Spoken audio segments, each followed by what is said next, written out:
professionnel, c'est celui qui exerce un métier et qui vit de ce métier.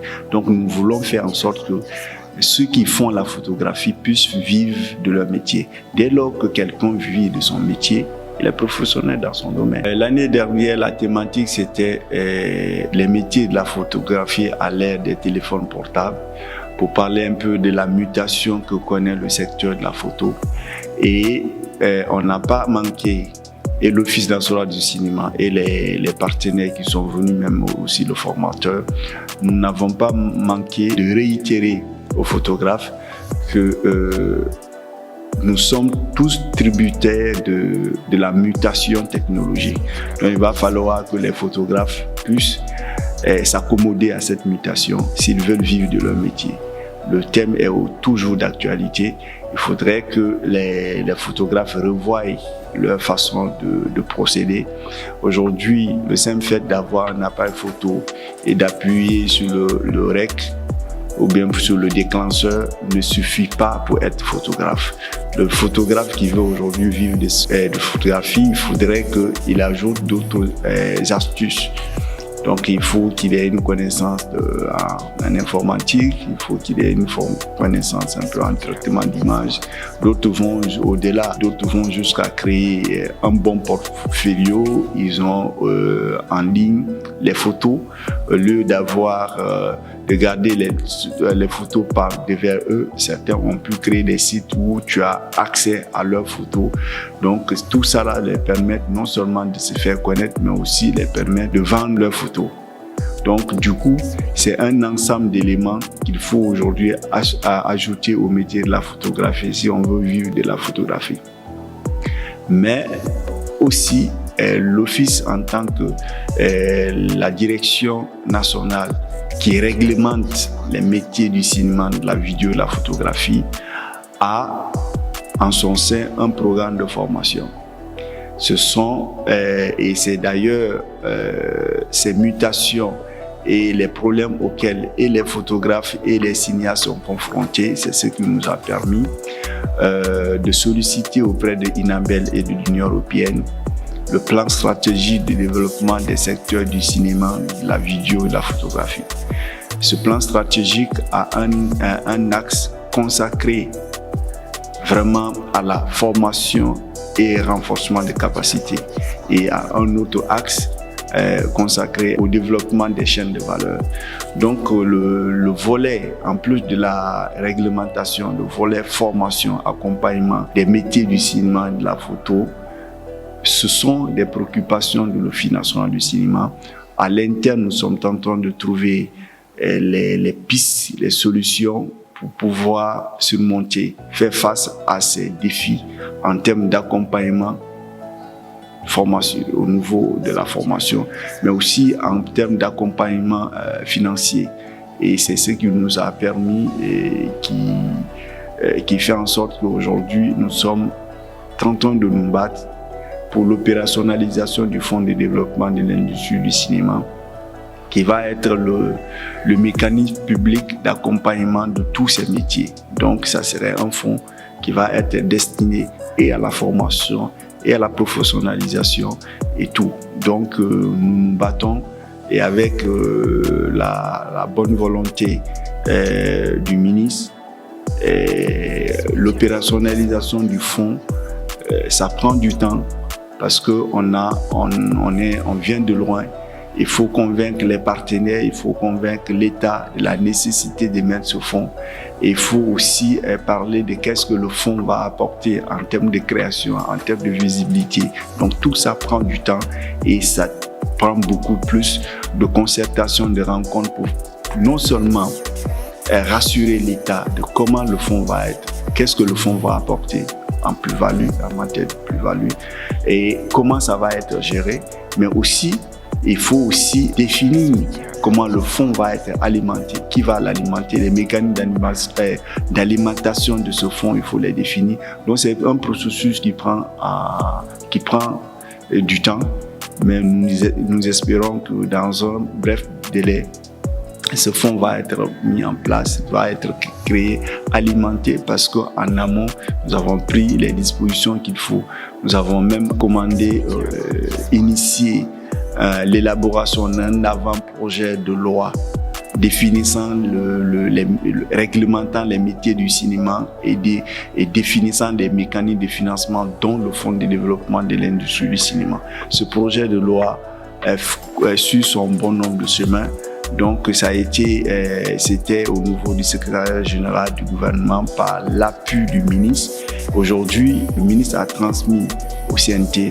Nous espérons que dans les mois à venir, ce document stratégique, cette loi va être votée et que ça va permettre à ce que toutes ces initiatives aient un ancrage institutionnel égal pour nous permettre d'accompagner le secteur. C'est vrai que l'institution nationale qui forme dans les métiers du cinéma, c'est l'Institut supérieur des arts, l'Institut supérieur des arts Mori Kanté. Mais en plus de cela, l'Office a aussi vocation d'accompagner, de mettre en place des modules de formation dans les métiers du cinéma, de la vidéo, de la photo, pour donner la chance à ceux qui ne sont pas allés dans une école conventionnelle comme l'Institut des Arts, pour leur donner des attestations, pour les permettre de participer à des formations. Ça, c'est vraiment, nous intervenons en tant que structure étatique qui accompagne la formation et le renforcement de capacités. Le volet patrimoine filmique, c'est une priorité de l'Office national du cinéma. C'est pourquoi nous avons pour projet la création de la Cinémathèque nationale.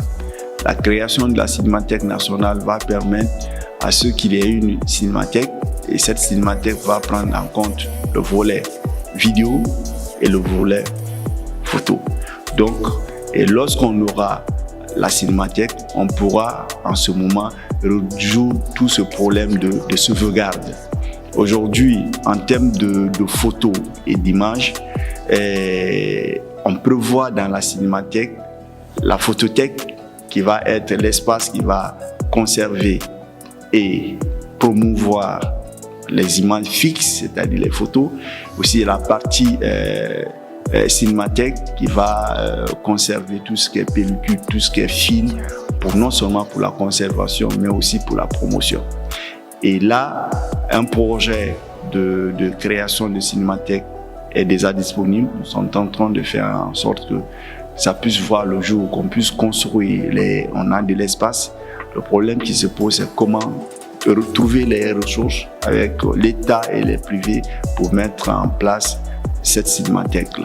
Aujourd'hui, c'est vrai que c'est en vogue la récupération de notre patrimoine. Mais avant de penser à récupérer, il faut d'abord penser où tu vas les garder, où tu vas les sauvegarder. Au nouveau film, nous avons déjà identifié au moins plus de 500 films guinéens répertoriés ici et qui se trouvent dans les laboratoires en Europe ou en Russie, surtout pendant la Première République. Ces films-là sont identifiés, les laboratoires sont identifiés.